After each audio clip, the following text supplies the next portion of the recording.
कल पहली भिजल तिवैया हो, ऊँगी हे दीनानाथ।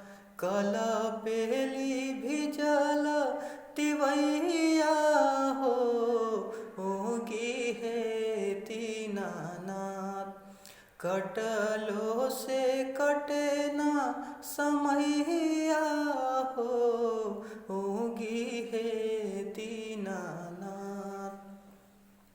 3 दिन भूखिए से असरा लगा के, काल्हू से निहारी रह घटिया पे आके। बड़ी देर भइल गोसैया हो, ऊँगी हे दीनानाथ।